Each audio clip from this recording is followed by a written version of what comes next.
Guys, come on downstairs. We are continuing our Minnesota Twins franchise here. It's MLB The Show 20, and this marks the 5th season in a row that I've played all 162 games, although I haven't quite played it yet, but I will.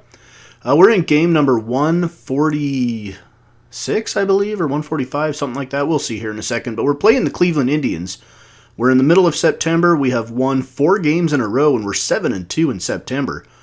And that's good because we're neck and neck with the Detroit Tigers, who are a half a game behind us as we come into this series. It's game number 145 on the road at Progressive Field to take on Cleveland. Kyle Gibson is going to get the start for us, a 3.54 ERA. 168 innings this season. He's 10-10 on the year, and he's going to face Anthony Desclafani, a former Cincinnati Red.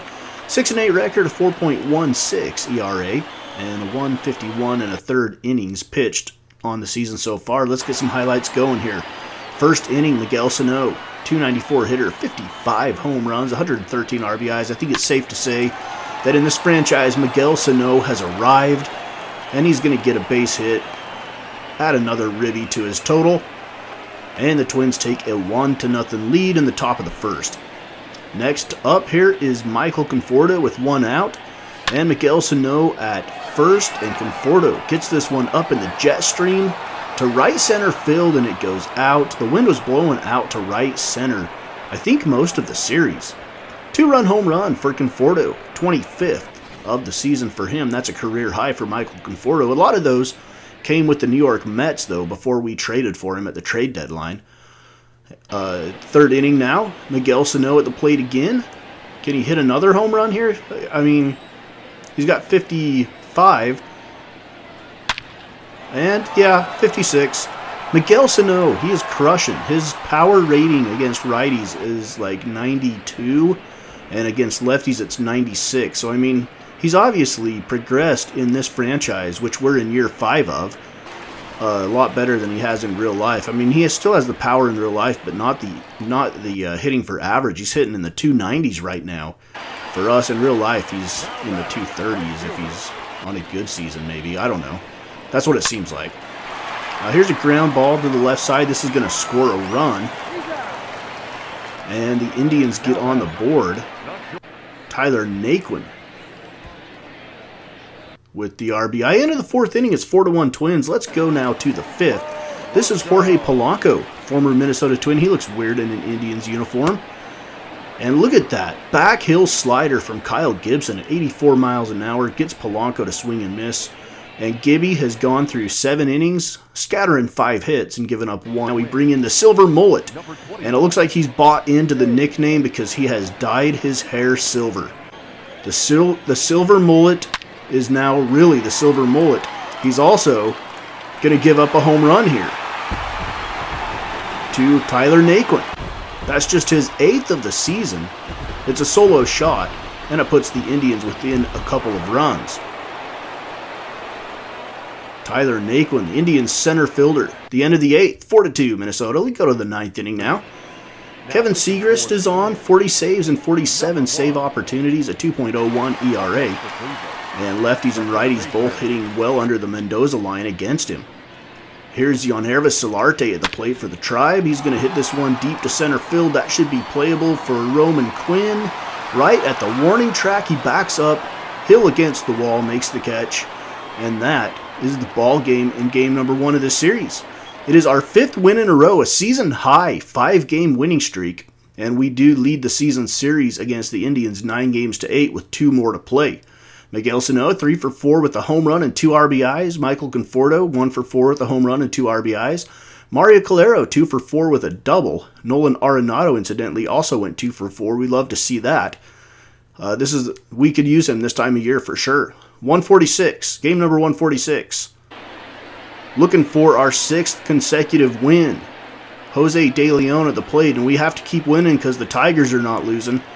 Jose De Leon, 11-7 at 3.03 ERA. That does not look like Jose De Leon, by the way.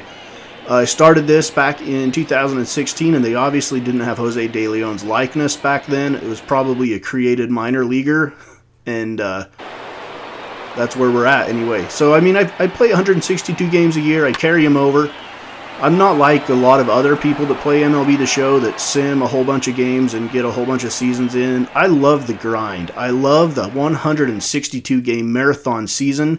I love making the day-to-day decisions, making the lineup card, rotations, injuries, call-ups, send-downs. I love the whole thing, and I like to play it out. I know it's slow, and it's not for everybody. I get that. That's all right. I have no problem with that. This series, it hasn't picked up a ton of steam over 5 years, but it's kind of my baby. I don't care who watches it and who doesn't. Hopefully people watch it and like it. Hopefully it gets appreciated for what it is.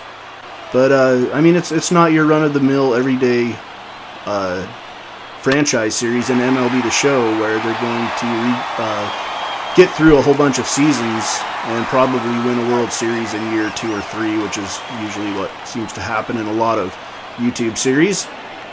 That's not what I'm all about. I'm all about trying to recreate realness and have a real baseball experience where we play all 162 and just grind it out. This one looks like it's got a chance to go, and Roman Quinn's not going to get it.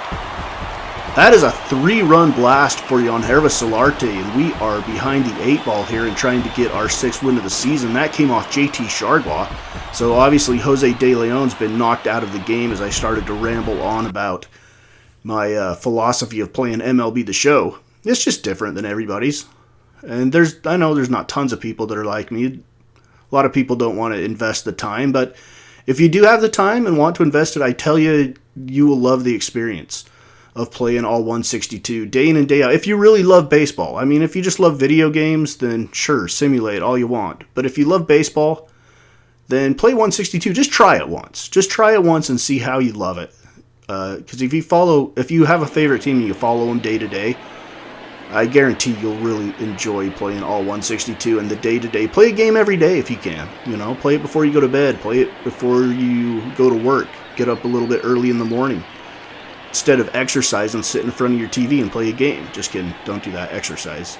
You need your exercise. All right, Carlos Carrasco is going to start for the Indians. Here in game number 3, we did lose game number 2, 4-0. One of the few times we've been shut out this season. Danny Santana is going to lay down a bunt, the first batter of the game for the Indians, and a nice charging play and bare hand by Nolan Arenado. I didn't think he was going to get to that, to be honest. That was a pretty good bunt, and Danny Santana has pretty good speed. I honestly didn't think Arenado was going to get to it. When he barehanded it and got him out, I was actually really surprised, so I had to put that in the highlights. Francisco Lindor at the plate now, bottom of the 2nd inning. He's going to fly this one deep to right, and that one's well out of here. Like I said, wind has been blowing out to right center and also to right. But he did get all of that. That would have been out without the wind, guaranteed that. And any Indians fans watching this, I'm sure this is just salt in the wound with Lindor hitting a home run, with Frankie being traded to the Mets and all that. Yeah, I'm sorry, Indians fans. I really, truly am. I'm a Twins fan, so I know what it's like when you lose your star players because you're a small market and your owner doesn't want to dish out the money. I get it. Been there, done that. Torrey Hunter, Johan Santana, yeah, we get it. Twins fans get it. Here is Miguel Sano. He swings and misses, strikes out. That's a rare Miguel Sano strikeout highlight in this season, number 5 of the series. And Arenado just about hits one out. It goes off the top of the wall. And that's going to get the Twins on the board. We're tied up at 1. So Lindor hits the home run. Nolan Arenado with an RBI double there. Ties the game up at 1. Bases still loaded for Jace Peterson, who's had a rough go lately. He's going to chop this one to the right side. It looks like it's going to get a run in as long as he stays out of the double play, which he does. And it's 2-1 Minnesota. We end up stranding guys at 2nd and 3rd. Middle of the 4th, we're up 2-1. Let's go to the 5th. We got to keep pace with the Tigers, who actually the Tigers don't play on this particular day. So this is a catch-up game. Oh my goodness, Miguel Sano again. So this is a day that we can gain a half a game on the Tigers with a win. And if we do win, I think that puts us in a tie for first place. Miguel Sano with home run number 56, I think? Or 57, actually. I think I might have been 57. Here's Sonny Gray. On the hill facing Jorge Polanco. Bottom of the 5th inning. Polanco was his 2nd strikeout. He ends up striking out the side. And that's actually his 6th strikeout of the game. 3rd strikeout of the inning is Yan Gomes here,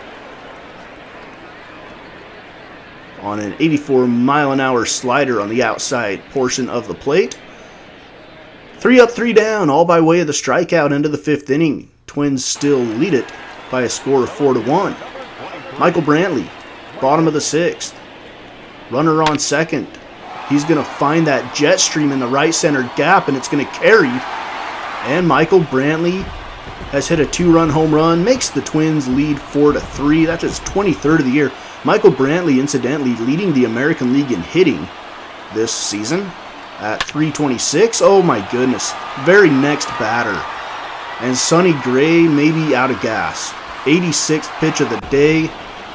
And it was Corey Dickerson. Gets another one up into the jet stream, and that one was an absolute towering moonshot. That one was so high. Ties up the game at 4 at the end of the 6th inning. Let's go now to the 7th. Brad Hickman. He had a cup of coffee with our club last year or the year before that, something like that. I think it was last year. I think he came over in the trade that brought Mark Kirby over from the Rangers and sent Will Myers to Texas. And this one is gone. Brad Hickman gives up a 2-run shot to Michael Conforto. Again, using that right center jet stream. 2-run home run for Conforto. And that's the 26th on the season for him. Middle of the 7th inning, Twins have regained the lead at 6-4. We move to the 8th. The Silver Mullet on again, trying to make amends from his debacle the last time out. Yangervis Solarte at the plate. He's going to ground one through the right side past the diving Jace Peterson. Here comes the throw, and it looks like he just yanked it, pulled the throw, and the catcher ends up nowhere near the plate at 6-5, but we get out of the inning with the lead intact, and we go to the 9th. We're going to bring in second in the American League in saves, Kevin Segrist, behind only Jake McGee. McGee has 44 saves, Segrist has 41, looking for 42 here. With 2 outs and a 3-2 count, facing Danny Santana, and Segrist notches save number 42. The Twins win it. We end up winning the season series against Cleveland 10-9. So a pretty close season series there. Miguel Sano 1 for 4 with his 57th home run. And yes, we are tied up with the Detroit Tigers atop the American League Central with 15 games to play, guys. 15 games left. We're neck and neck, dead even. And honestly, there's quite a few good races here. Let's look at the American League East. The Red Sox just 2 games up on the Rays, 3 on the Blue Jays, and 3.5 on the Yankees. That one is rounding into a great race. It's a 2-horse race here in the Central. We've got the Twins and the Tigers tied, and then the Indians are 7 games back. They will shortly be eliminated. The Rangers have a 2.5 game lead on the Angels, a 3.5 game lead on the Astros, and the wild card race is actually tightening up in the American League. We've got the Angels and the Astros, and then we are a 1.5 games back, as are the Tigers. The Rays are 4 back, so the Rays are a little further back, but a 1.5 game lead over the Twins and the Tigers. National League East, Nats, 7 game lead over the Mets and Phillies. They've just kind of maintained that type of lead on the division all season long. The Brewers hanging on by a thread against the Cubs. I thought the Cubs would win that division just going away, but the Brewers have crept back into it. The Dodgers, obviously, we all know how good the Dodgers have been in this season if you have followed it to any degree. The Giants, 89 and 57, are 5 games back. Or actually 5 games from being eliminated from the division race, that was. So the Giants, 89 and 57, they are the first wild card team. The Cubs would be the second. The Cardinals are just a half a game behind that, so it's tight out in the National League as well. It's Minnesota Twins franchise on Mama's Basement Sports Gaming.